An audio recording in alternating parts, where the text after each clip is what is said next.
ಒಬ್ಬ ಕವಿ ಒಂದು ಕವಿತೆಯನ್ನು ಬರಿತಾನೆ ಕೇಳ್ರಿ. ನಮ್ಮ ಅಜ್ಜಿ ಮಾಡುತ್ತಲಿದ್ದಳು ರಾಗಿಯ ಮುದ್ದೆಯ ಗುಂಡು, ಅದನ್ನು ತಿಂದು ನಮ್ಮ ಅಜ್ಜನಾಗಿದ್ದ ಕಲ್ಲಿನ ಗುಂಡು. ನಮ್ಮವ್ವ ಮಾಡುತ್ತಾಳೆ ಬಿಳಿಜೋಳದ ಬಿಸಿ ಬಿಸಿ ರೊಟ್ಟಿ, ಅದನ್ನು ತಿಂದು ನಮ್ಮ ಅಪ್ಪನಾಗಿದ್ದಾನೆ ಜಗಜಟ್ಟಿ. ಈಗ ನನ್ನ ಹೆಂಡ್ತಿನೂ ಮಾಡ್ತಾಳ ಇಡ್ಲಿ ಸಾಂಬಾರ ವಡ.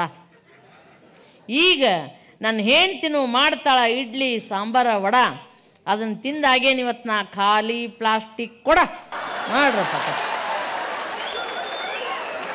ನಮ್ಮ ಎಲ್ಲ ಕವಿಗಳನ್ನು ಸಾಹಿತಿಗಳನ್ನು ಈ ಸಂದರ್ಭದಲ್ಲಿ ನೆನೆಸ್ಕೊಂಡು ಈಗ ಬರ್ರಿ ಒಂದಿಷ್ಟು ಹಾಸ್ಯದ ಪ್ರಸಂಗಗಳನ್ನು ಹೇಳ್ತೇನೆ. ಅದು ಕುಡುಕ ಮಹಾಶಯರನ್ನು ಕುರಿತು.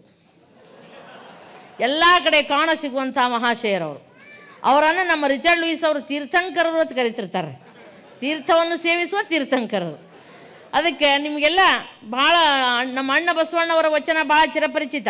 ನುಡಿದರೆ ಮುತ್ತಿನ ಹಾರದಂತಿರಬೇಕು, ಮಾಣಿಕ್ಯದ ದೀಪ್ತಿಯಂತಿರಬೇಕು, ಸ್ಫಟಿಕದ ಸಲಾಕೆಯಂತಿರಬೇಕು, ಲಿಂಗ ಮೆಚ್ಚಿ ಹೌದು ಹೌದು ಎನ್ನುತ್ತಿರಬೇಕು. ಹೌದ್ರೆ? ಎಲ್ಲರಿಗೂ ಗೊತ್ತಿರುವಂತಹ ಜನಪ್ರಿಯ ವಚನ. ಈ ವಚನವನ್ನು ಆಧರಿಸಿ ನಮ್ಮ ನಾಡ ದೊಡ್ಡ ಚುಟುಕು ಕವಿ ಎನ್ನುವಂಥ ಖ್ಯಾತಿಯನ್ನು ಪಡ್ಕೊಂಡಂಥ ಎಚ್ ಡುಂಡಿರಾಜ್ ಅವರು ಒಂದು ಕವಿತಾ ಬರೀತಾರೆ ಕೇಳ್ರಿ. ಕುಡಿದರೆ ವಾಸನೆ ಬರದಂತಿರಬೇಕು,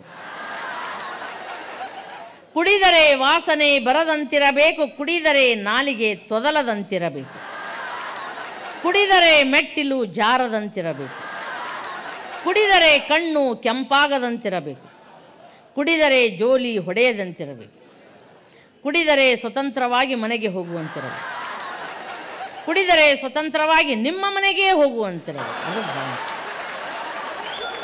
ಕುಡಿದರು ಕುಡಿದಿಲ್ಲ ಎಂದರೆ ಮನೆ ಹೆಂಡತಿ ಮೆಚ್ಚಿ ಹೌದು ಹೌದು ಅನ್ನಬೇಕು. ನೋಡಿ 4 ಸಾಲಿನೊಳಗೆ ಎಷ್ಟು ಅದ್ಭುತ ಬರೀತಾರೆ. ಇವರೆಲ್ಲ ಸಾಫ್ಟ್ ಡ್ರಿಂಕರ್ಸ್ ರೀ. ಇವರು ಸುಮ್ಮ ಗಪೂತ್ಲೆ ಕುಡಿದು ಬಂದು ಜಗಳಿಲ್ಲ, ಕಿಲಾಪಿಲ್ಲ, ಮಾತಿಲ್ಲ, ಸುಮ್ಮ ಹೋಗಿ ಮಕ್ಕೊಂಡ್ಬಿಡ್ತಾರೆ.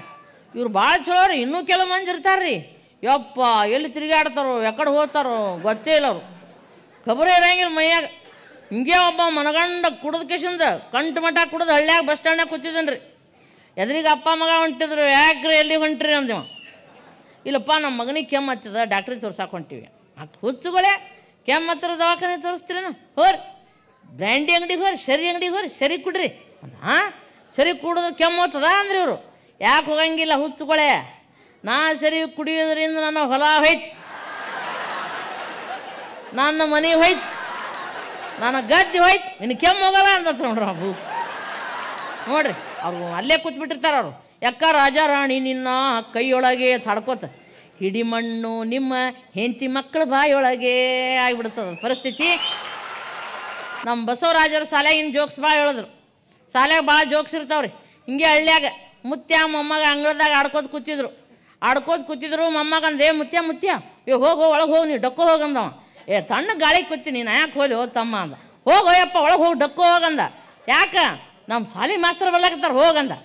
ನಿಮ್ಮ ಮಾಸ್ತರ್ ಬಂದ್ರೆ ನಾ ಯಾಕೆ ಒಳಗೆ ಹೋಲಿ ಅಂದ ಇವ. ಯಪ್ಪ ನೀನು ಸುಮ್ಮ ಹೇಳೋದು ತಿಳಿಯಂಗಿಲ್ಲ ನಿನಗೆ. 4 ದಿನ ಶಾಲೆ ಬಿಟ್ಟಿದ್ದೆ, ಯಾಕಂದ್ರೆ ಆ ಮುತ್ಯ ಸತ್ತಾನ ತಿಳಿ ಹೋಗಂದ. ಏನನ ಹೊತ್ತು ಹುಡುಗರು ರೀ, ಏನು ಭಾರಿ ಭಯಾನಕ ಹುಡುಗರು. ಹಿಂಗೆ ಅಪ್ಪ ಮಗ ಹೊಂಟಿದ್ದ 9th ಹುಡುಗ. ಅಪ್ಪ ನಮ್ಮ ಮಿಸ್ ಬರತ್ತಾರ ನೋಡಂದ. ನಮ್ಮ ಮಿಸ್ ಬರತ್ತಾರ ನೋಡು, ತೆಳ್ಳಗೆ ಸ್ಮಾರ್ಟ್ ಅದಾರಲ್ಲ ಬೆಳ್ಳಗಂದವ. ಮಗನ ಟೀಚರ್ ಲೈನ್ ಹೊಡಿತಾನೆ ಮಗನ, ಟೀಚರ್ಗೆ ಹಿಂಗೆ ರೆಸ್ಪೆಕ್ಟ್ ಕೊಟ್ಟು ಮಾತಾಡಬೇಕು. ಟೀಚರ್ ಅಂದ್ರೆ ಅವು ಇದ್ದಂಗೆ ತಾಯಿ ಇದ್ದಂಗೆ ಅಂದ. ಅಪ್ಪ ಮಗ ಅಂದ ಹೋಗಪ್ಪ ನೀ ಎಲ್ಲ ನಿನಗೆ ಸೆಟ್ ಮಾಡ್ಕೋತೀನಿ, ನಾನು ಒಂದು ಸೆಟ್ಟೇ ಮಾಡೋಂಗಿಲ್ಲ ಅಂತ ಹೇಳಿ. ಎಂಥ ಅನಾಹುತ ಹುಡುಗರಪ್ಪ ಈಗ, ಭಾರಿ ಅನಾಹುತ ಹುಡುಗರು. ಹಿಂಗೆ ಅವ್ವ ಮಗನಿಗೆ ಹೇಳಾಕತ್ತಿದ್ಲು ಕುಂದರ್ಸ್ಕೊಂಡು. ಅವ್ವ ಅದಕ್ಕೆ ಮಗನಿಗೆ ಹೇಳಾಕತ್ತಿದ್ಲು, ಅಭ್ಯಾಸ ಕಲ್ಸಾಕತ್ತಿದ್ದಳು. ಕೇಳಿದ್ರಿ ಅಪ್ಪು ಟಿಪ್ಪು ಸುಲ್ತಾನ್ ಅಂದ್ರೆ ಯಾರಪ್ಪಿ ಅಂದು. ಗೊತ್ತಿಲ್ಲ ಮಮ್ಮಿ ಅಂದ. ಅಶೋಕ್ ಚಕ್ರವರ್ತಿ ಅಂದರೆ ಯಾರು?